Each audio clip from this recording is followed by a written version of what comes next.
advisory board. And then about a year and a half ago, I came on board to evolve and develop these tests. And we'll talk a little bit more about them because of the fact that I've taught advanced lab assessment for many years at college level, and I've been in practice for about 20-something years. So I've used a lot of functional tests. So I wanted to put together some tests that had a unique flavor to them that is more geared to our profession, you know, from a nutritional standpoint, instead of, let's say, the traditional medical standpoint. And they are also self-interpretive. So my title at Designs for Health is I'm the Senior Director of Clinical Education, but I'm also the director of the whole Spotlight test. And as a matter of fact, there's a couple of more Spotlights that we're launching very soon.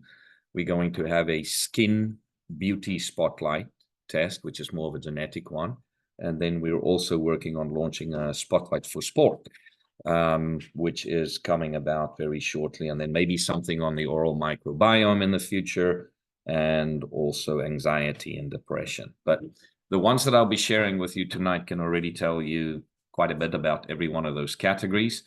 So we'll dig into it. So we have 3 tests, and they are called Genomic Spotlight, GI Spotlight, and Metabolomic Spotlight, like you can see here on this initial slide. Let me just get to my next one, get my cursor up here, and then I can go a little bit into the details here. All right. So what makes these tests a little different? So let me, before I go into the tests, let me just quickly explain to you who our partner is in these tests. Most of you might be familiar with Diagnostic Solutions Laboratory. It's probably the largest functional testing lab in the United States of America. They are CLIA certified, which means that they have gone through all the scrutiny of the FDA. And as a matter of fact, it was one of the very, very few private labs that was approved for COVID testing during the pandemic. So that in itself should be a clear indicator of the quality of the research and the products that they produce. So they are our partner. And when you're looking at Diagnostic Solutions Laboratories organic metabolomics test, and you look at Designs for Health, Diagnostic Solutions Laboratories GI map test, we are using exactly the same methodology, scientific research that they do. So you're practically looking at the same test. There is a huge difference in the cost of the test, as well as the fact that we made these tests self-interpretive. So what I mean with that is that instead of you sitting there and analyzing these tests for hours and hours, we have algorithms in the background of these tests that determine certain parameters and thresholds. And when those thresholds are triggered in the test, it makes a nutraceutical recommendation. So we are obviously a nutraceutical company, probably the largest one in the United States of America. As a matter of fact, we were just voted the #1 practitioner brand in the country. So we wanted to go down the road of functional, nutritional, individualized, personalized medicine, right? And that's what these provide. These tests are completely approved for nutritionists of all categories, and we have a very good relationship with the NAMP and with David's group as an educator. So when you have gone through anything that David's doing with you or the NAMP membership, you're good for us to join. And I have provided David with an actual letter that you can fill out if you wanted to apply for an account through Designs for Health to be able to do these tests at the end of this presentation or tomorrow or whenever.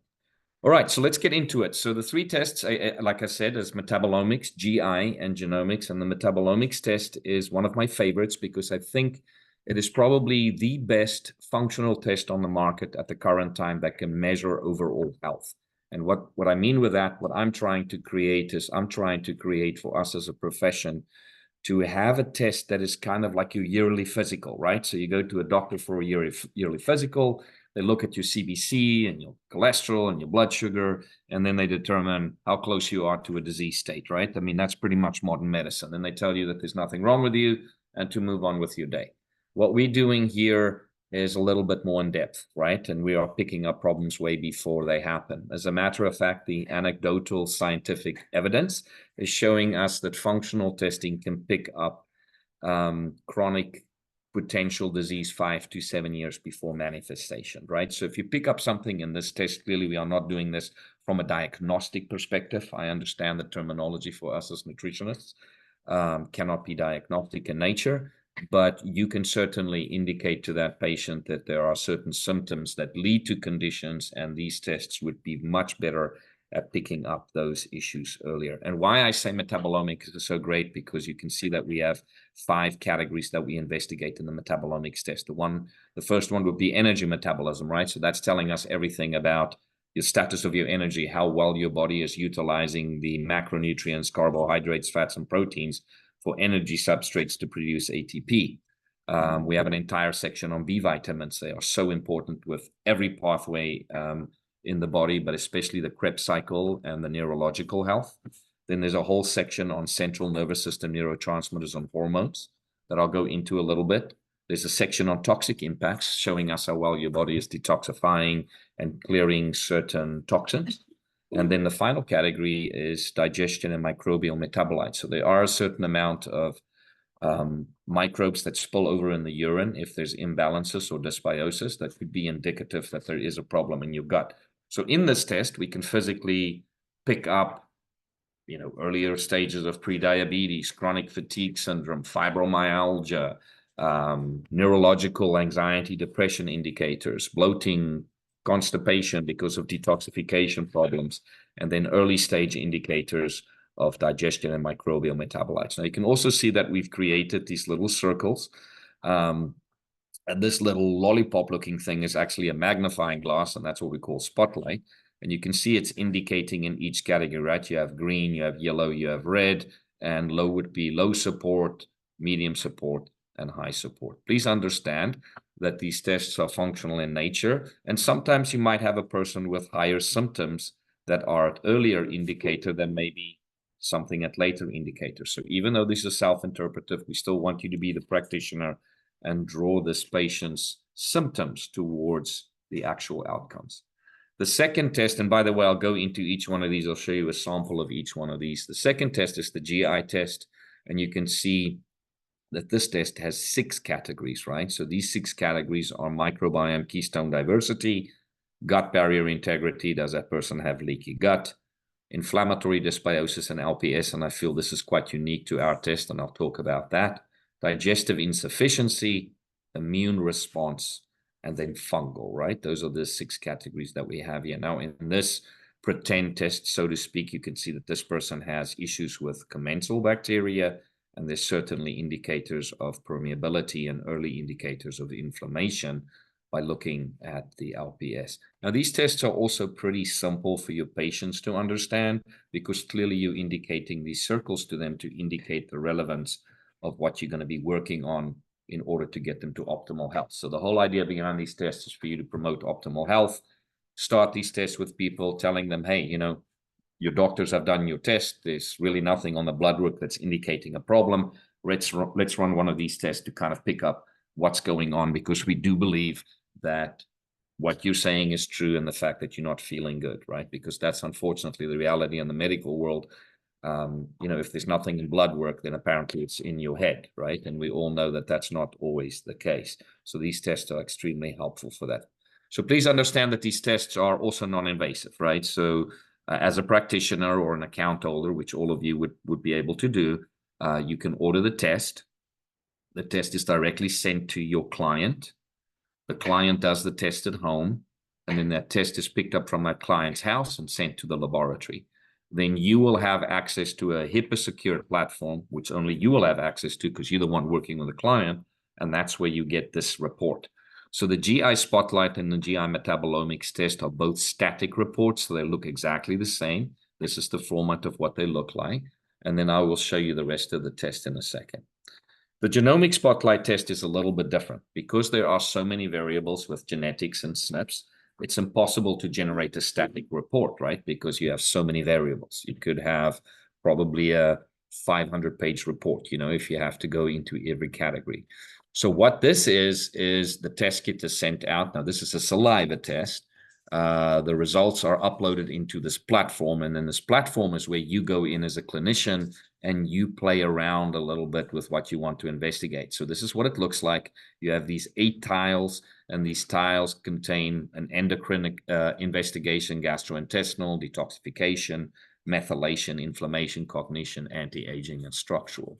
Now you can see it's also indicated here that this one is kind of a light yellow, and this one is a kind of a dark orange. So the darker the color is away from the green, the more indicative that is that you might want to investigate this particular tile, because there are certain maybe heterozygous and homozygous genes with concerning SNPs of which you would need to investigate. And this works the same way. The algorithm in the background is going to determine the SNPs, the downstream effect of those genes, the up and down regulation of them if needed, and then making certain lifestyle and nutraceutical recommendations to accommodate that patient's issue. All right, so let's go through the metabolomics quickly.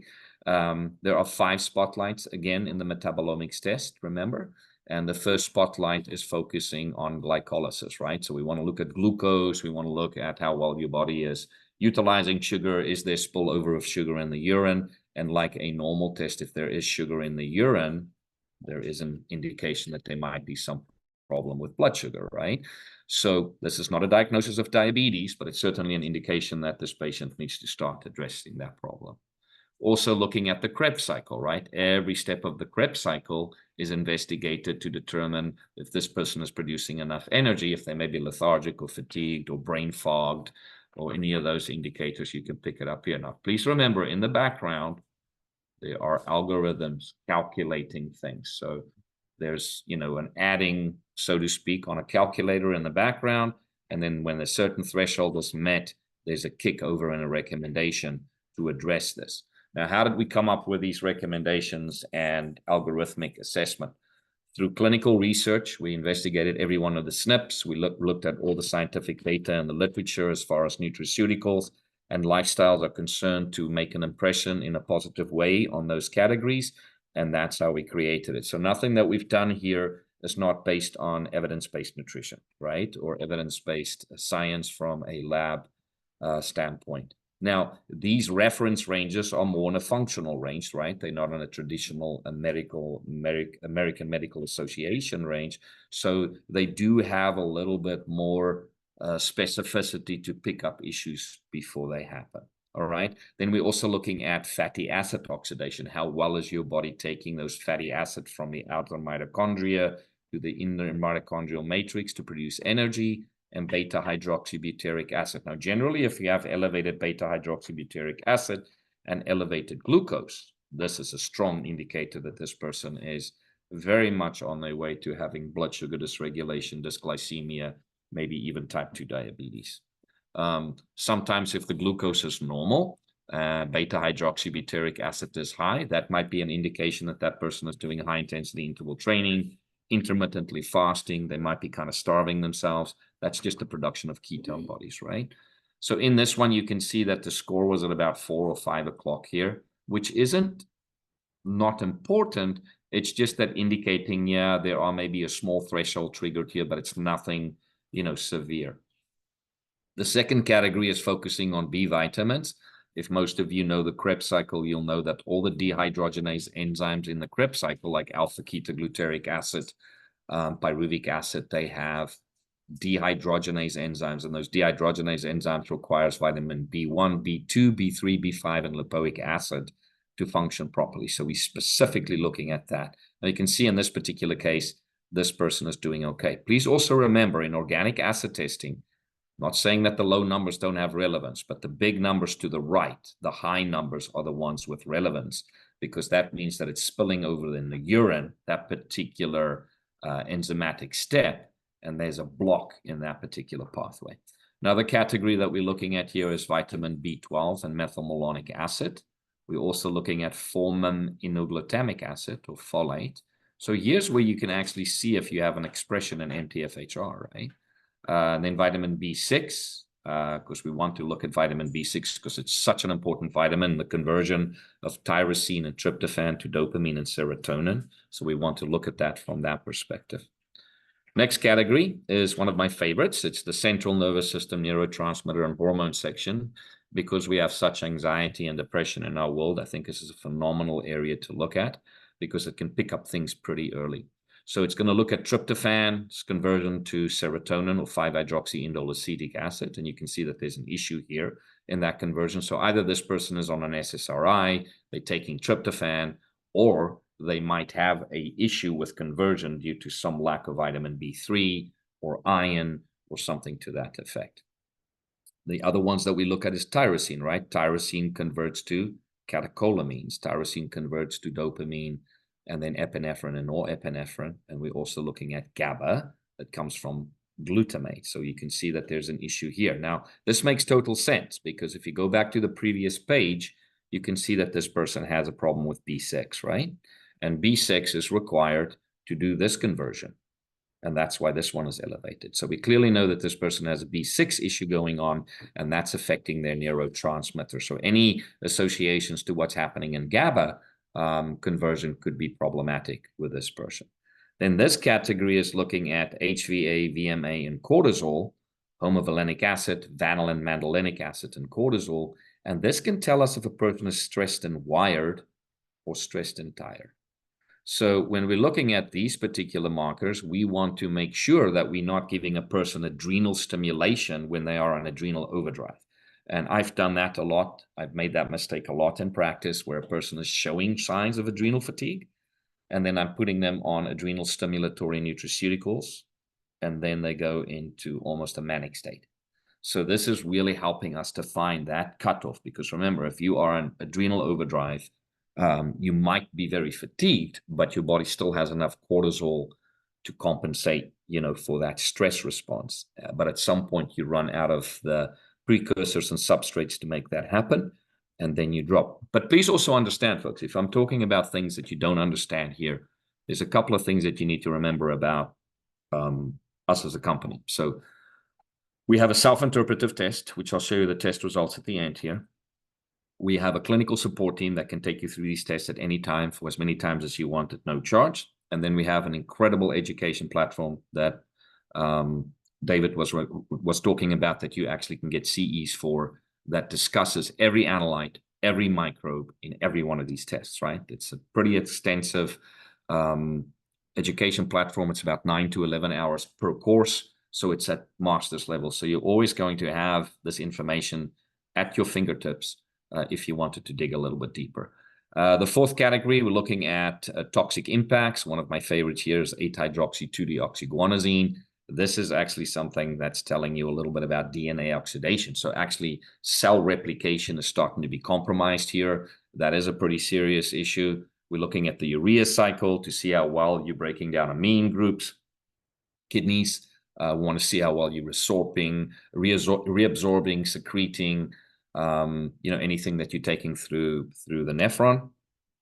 And then certain toxins. So you can pick up PCBs here, certain environmental toxins like styrene and xylene exposure, pesticides, herbicides. They'll give you an idea of what's going on here. And then we're also looking at sulfation, the homocysteine cycle, and then another great one is pyroglutamic acid, which is an indicator of your antioxidant status. So you can see we can pick up a lot of information in this test. And then the final category on the metabolomics test looks at collagen indicators. And then all these markers down here have something to do with GI tract. And that's generally, if they are completely out of whack or very high, we're going to recommend that the person does a GI spotlight test, which is what we will get to next. So this is what the report would look like at the end. Your patient is going to have this as an indicator where they stand, and then certain supplement recommendations would have been made through the assessment in this test that you can follow. Now, please understand that we are not categorizing these in order of importance because we are not the practitioners, you are, and we would like for you to determine which way you want to go. But if you're uncomfortable with that, my support team can go through the algorithm with you and show you that catecholacom had a stronger indicator on the test than maybe digestion did or whatever. So we could physically help you break this down into months or weeks of intervention, depending on where you want to go. Because the last thing I want to do as a practitioner is give people 7 supplements when they walk out my door, right? All right, let's look at the GI one. So the GI one, our first category of the 6 that we mentioned, is looking at all your commensals, right? The key commensals are very important to look at. And when we looked at these, we looked at a lot of these that play a massive role with aromatic acid amino acid production. So these are the precursors to serotonin and dopamine, tyrosine and tryptophan, looking at the Bacteroides and the Firmicutes ratio, and then these anaerobes, right, that we all know about now, Akkermansia, Faecalibacterium prausnitzia, and Roseberia, very important markers and becoming very, very apparent in the literature. And then there are key ones in Lactobacillus and Bifidobacterium. Now, at the same time, we're also looking at secretory IgA, which is your marker of your gut immunity, right? So this is giving you kind of an indication of how well your immune system and your gut is functioning. You can see this person is trending towards the lower end, which would make sense because their commensals are low. And when your commensals are low, your immune system is generally going to head down a path of exertion, right? Spotlight number 2 focuses again on those bacteria that we just mentioned, because they play a role with how we protect our gut, right? A lot of people think that it's all about the tight junctions. Part of the barrier protection, because the thickness of the epithelial cells is the thickness of a hair, and you need bacteria and diversification in the GI tract to give you additional protection, right? And that's what these things do. So if you have low commensals, you're going to have low gut protection, for your intestinal lining. We also look at gliadin, so we want to look at gluten. And then we add zonulin on this test standard. If any of you have ever run a GI map test, which is the same company again, they don't add zonulin as a standard one. I insisted that we put zonulin on here because I want us to know whether we have permeability. Now, clearly, when zonulin is elevated like this, you can see that this number is going to be of high priority, right? Now, people might say, wait a minute, you have elevated zonulin and you don't have a gluten issue here. That's correct, because fungal overgrowth, low commensals, other opportunists, LPS might also drive permeability. Alcohol drives permeability. Herbicides, pesticides drive permeability. LPS. So if you look at any stool test on the market today, they all have these gram-negative bacteria somewhere in there. When I decided to put this test together, I absolutely insisted on putting them all in one category. I don't want to go look for gram-negative bacteria. Why? Because gram-negative bacteria in their natural cell cycle, when they die, produce LPS. And most of you are pretty familiar with this and have read on this.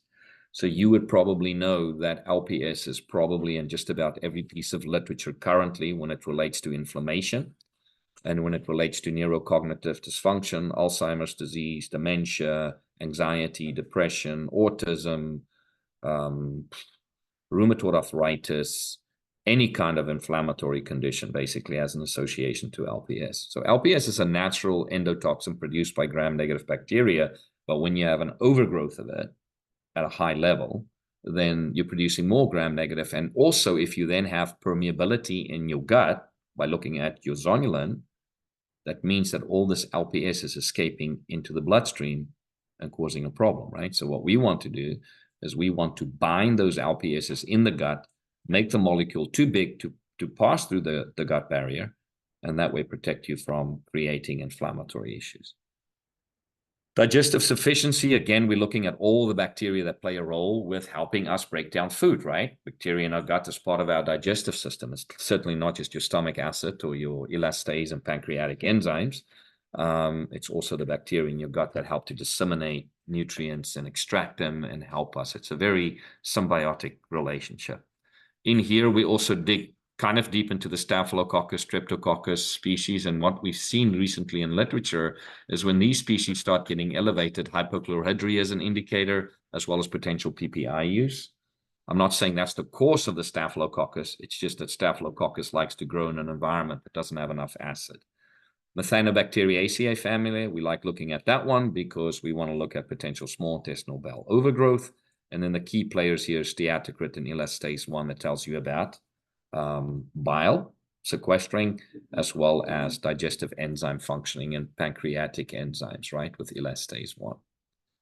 Another category that we've highlighted is we've decided to put all the histamine producing bacteria under one banner as well. We want to see if there's histamine reactions in that person. And you can see that this is a gram-negative bacteria as well as a histamine producer. So, this person might have some indicators of histamine. And then all these other ones, we found associations to food allergies, other suspected allergies when you're looking at all these ones in overgrowth. Now, in this person, they weren't there, but we also add gliadin here, and then again, that immune marker, right, to help us, determine where we want to go with the intervention. And then the final category, we're looking at Candida. Candida albicans is about 80% of all Candida overgrowth. We decided to put Geotricum, Microsporidium, and Rhodotorula in there as well, because there's literature supporting that. I will tell you that I very seldom see that in overgrowth, but Candida albicans can certainly play a role. And by the way, Candida albicans is a major, major driver of intestinal permeability and elevated zonulin. The report would look like this. Now, this is a very compromised individual, right? They have microbiome keystone diversity issues. They have low commensals. They have low anaerobes. And this is why some of these things were recommended. Phytobiome is a polyphenol that helps to drive Akkermansia, Roseberia, and Faecalibacterium parasitaceae growth. Fiber does the same thing. Now, you can see that something else that we did here, this person was also indicated as having histamine issues, right? So we also provide a histamine-free diet. Now, most of you are nutritionists and experts in that area, but a lot of the doctors that run these tests do not know that. So we have designed, through several of my former students, very advanced protocols for this. So as a professional practitioner, you get access to these protocols at the same place that you can get access to the education platform. So we physically have a do's and a don'ts list, a PDF document of a histamine-free diet, 7-day diet outline, recipes, you name it. It's all in there. We also have very specific protocols to address some of these things that are indicated here. And when we go through a clinical appointment, we'll go a little bit more deep into that to determine which ones of these you might want to go with. Just remember that this product, IGI Shield and GI Microbe X, would be two extremely important ones when you have LPS overgrowth. Just to give you an idea, there is a numerical indicator as well if you wanted to know what it means. And this is what it indicates. 0 to 2 is low support, 3 to 6 is moderate support, and 7 to 10 would be high support. If we go to the genomics test, remember, this is not a report like I just showed you. This is a report that you would generate. So let's say, for interest's sake, you have uploaded your patient's information, or the lab has, and you have access to this platform. You go click on methylation, and then this is the page that will come up, right? And in that genomic spotlight, it's going to show you why methylation came up, heterozygous and homozygous indicators. None of the null ones play a role here in gray, but this is the one that's driving it. And then it's going to make some nutraceutical recommendations. Now, the difference here is that you click on what you want, right? So you're going to click on the nutraceuticals that you want, you generating the report in each one of these categories. But please understand that there's algorithms in the background figuring all this out. Now, you might say, how the heck does anybody know this? Look, I'm not a geneticist. I know enough about genomics to sit up and talk at most conferences, but I am no expert in it, nor do I want to be, and nor do I pretend to be. What I want is good software that can do interpretive analysis for me. And in the background of this is a consistent, updated artificial intelligence that's looking at literature, scanning literature for the latest literature with SNPs, lifestyle changes, and nutraceuticals and nutritional interventions. So this thing might look totally different a year from now that it's looking now, because there's new data and new information. So your patient's data is going to be consistently updated. And yes, it is completely secure. Nobody can steal their information. Let's quickly get to the education platform and also the things that provide you with CEs for your credentials. This is just to give you an idea of what my education platform looks like. You're going to have a lot of biochemical pathway discussions. We go through every one of the cycles, every one of the analytes that you looked at. Remember, we spoke about the urea cycle. We spoke about pyroglutamic acid, that glutathione thing that I told you about. This is the pathway that plays a role with that. We spoke about folate methionine cycle. This is the pathway, the Krebs cycle with all the vitamins and minerals, the Coetzee cycle, beta oxidation. You will get refreshed on all this so that you can get better understanding of the test. If you don't want to do it, there's some physicians that don't want to do it. They just want to have the tests and the results on it. That's totally in your court. This is what it looks like. You'll have a couple of videos. You can go through it. At the end of this, you will receive a certificate of completion or graduation. And then that certificate is what you use, for your credit hours through the NAMP or whatever David and his institution does.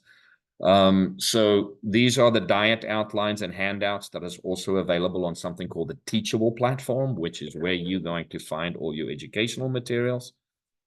And this is what a clinical consult would look like. You will call in, and within about 2 or 3 days, we'll be able to set up an appointment with one of our staff, and they will take you through the test, and they can show you, hey, you know what, Akkermansia or Enterobacter was high. This is the threshold. This is where the algorithm triggered something.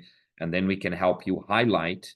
Now, this is a very extensive example. Okay, nobody has this many recommendations, but what we try to show you is which would be the priorities, right? So here, the red would be priorities in supplement recommendations. The yellow would be secondary, and then tertiary would be the greens. Now, this is also going to depend on your patients or your clients' symptoms, right?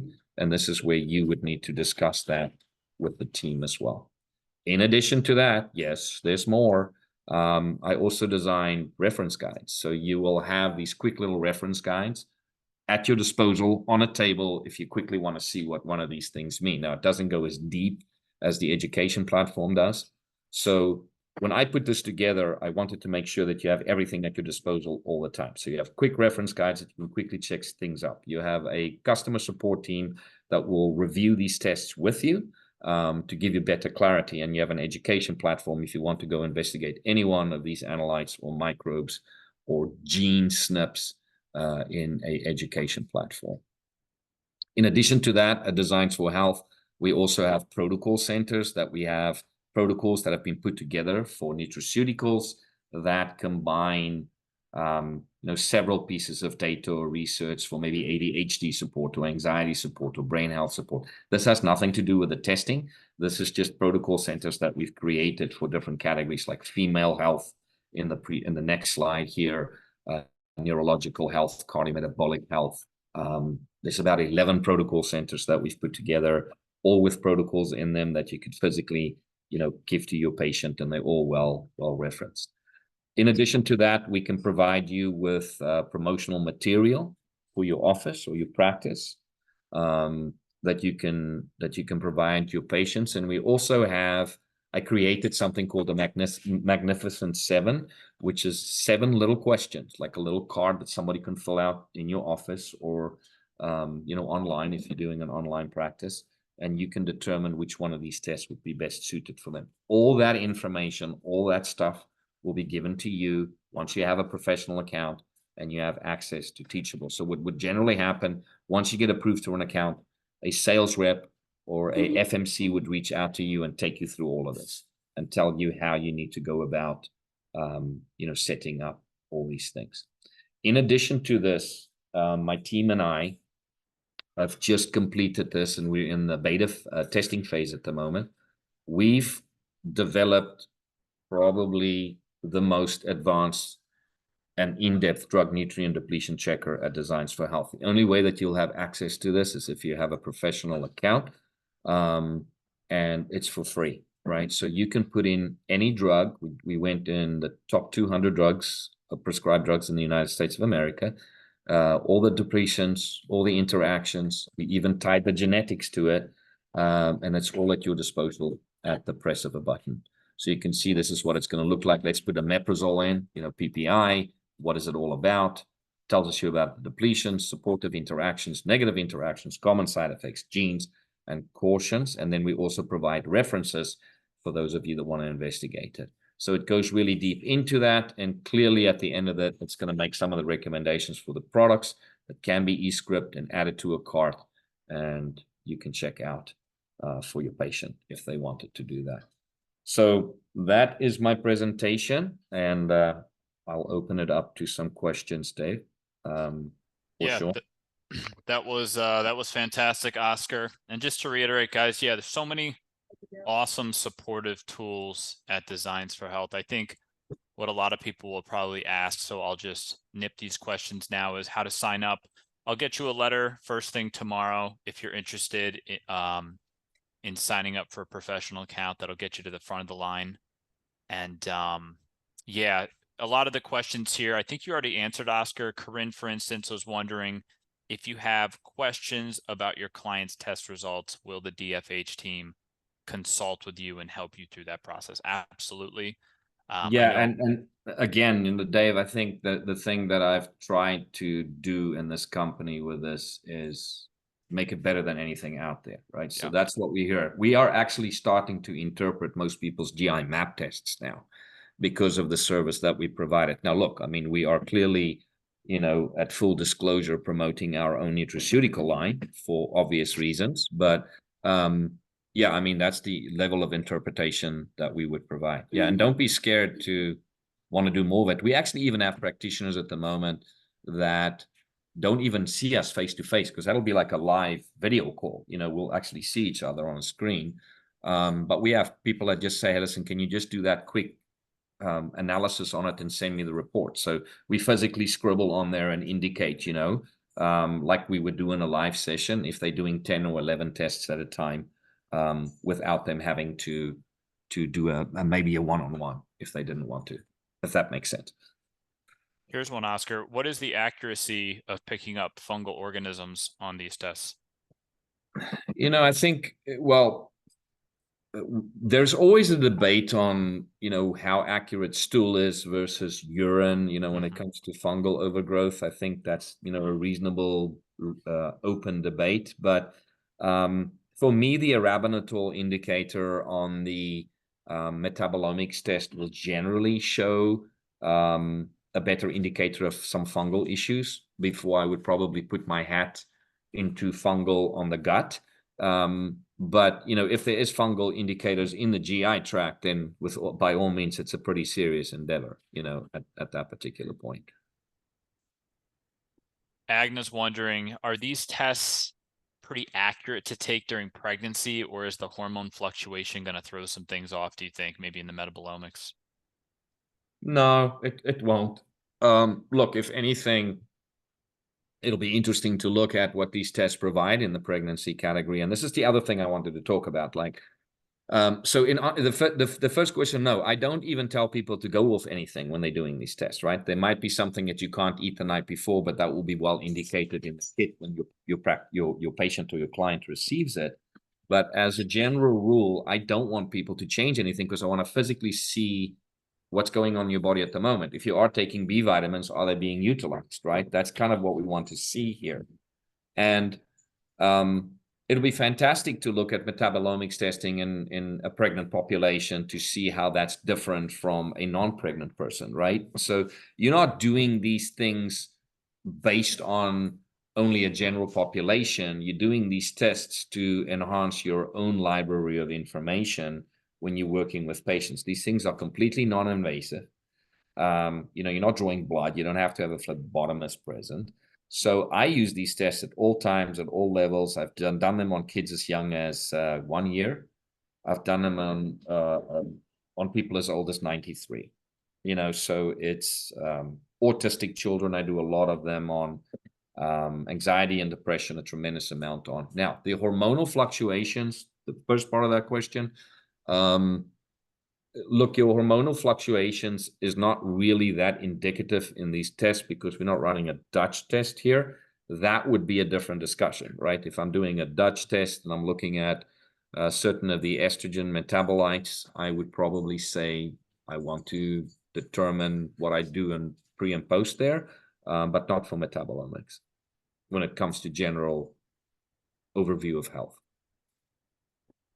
Yeah, Alicia's curious why H. pylori is not included, like in the GI map. Maybe you can touch on how the percentage of people that actually have overt pathogens versus just intestinal permeability, and get into Yeah, so that. that's a fantastic question. So the first part of the answer to that question is, we're sister team to Diagnostic Solutions Lab, so we don't want people to stop doing GI math. So GI map is where you measure H. pylori, right? And you're doing all the overt pathogens and parasites and fungi and all that kind of, not fungi, parasites, overt pathogens, viruses, H. pylori, Giardia, Salmonella, all that kind of stuff. Now, we looked at all the data, and I'm going to explain to you why there's a slight difference here. We looked at all the data that was available at DSL for the last 12 years. And then we saw that 7% people that run GI map tests have overt pathogens, H. pylori, or any kind of severe overgrowth. So we wanted to create tests that are non-diagnostic so that legally we can sell them to generalized practitioners, not just medical doctors. So that's why we don't have any overt pathogens on this test. So people might say, so when do you do a GI map versus a GI spotlight? GI Spotlight's about $200 cheaper, by the way. GI map, I will do if a patient comes into my office and they say to me, hey, listen, my GI system has changed over the last 3 months radically. I've gone from normal bowel movements to diarrhea, blah, blah, blah. I certainly want to investigate an overt pathogen there, right? I do GI Spotlight as a follow-up test if a person didn't have any overt pathogens.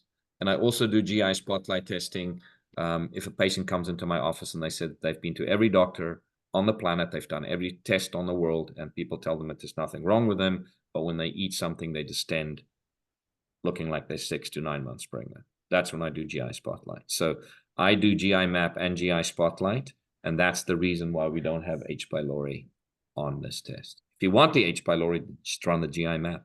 We're all for it, and we will also help you interpret that. That's great.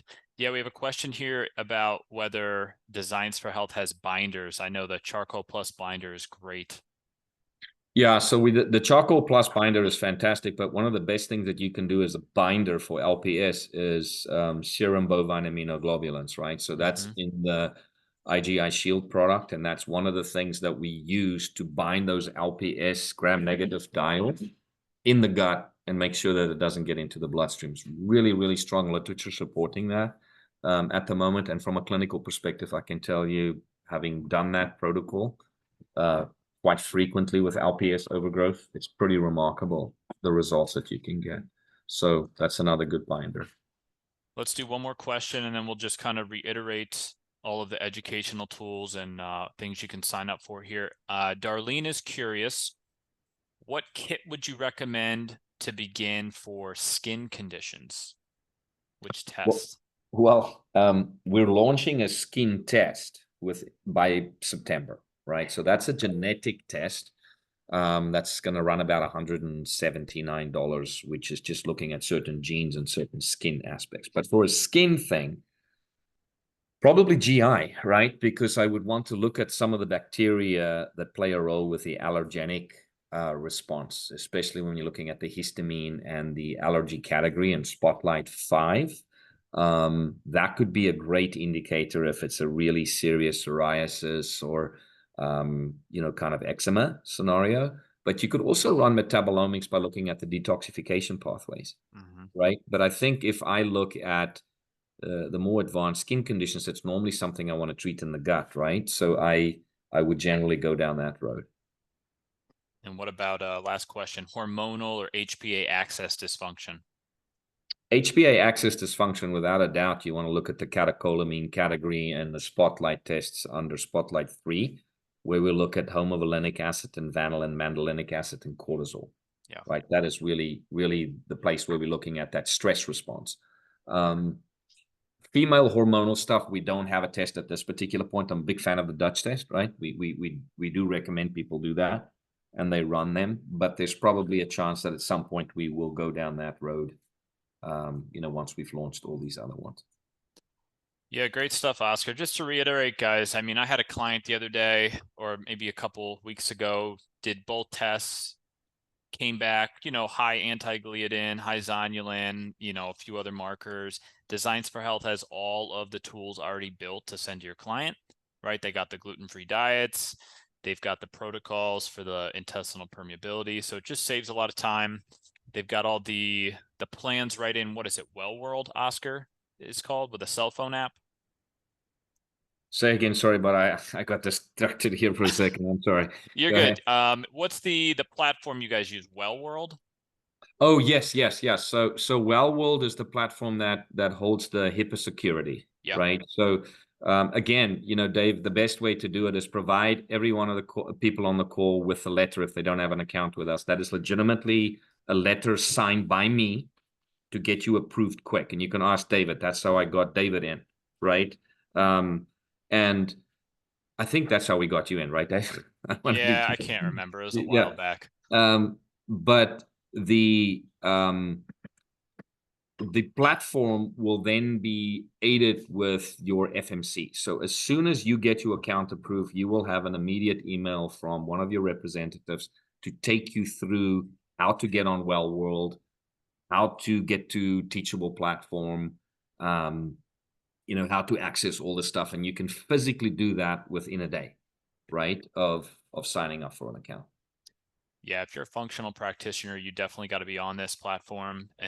Get a practitioner account. So many tools.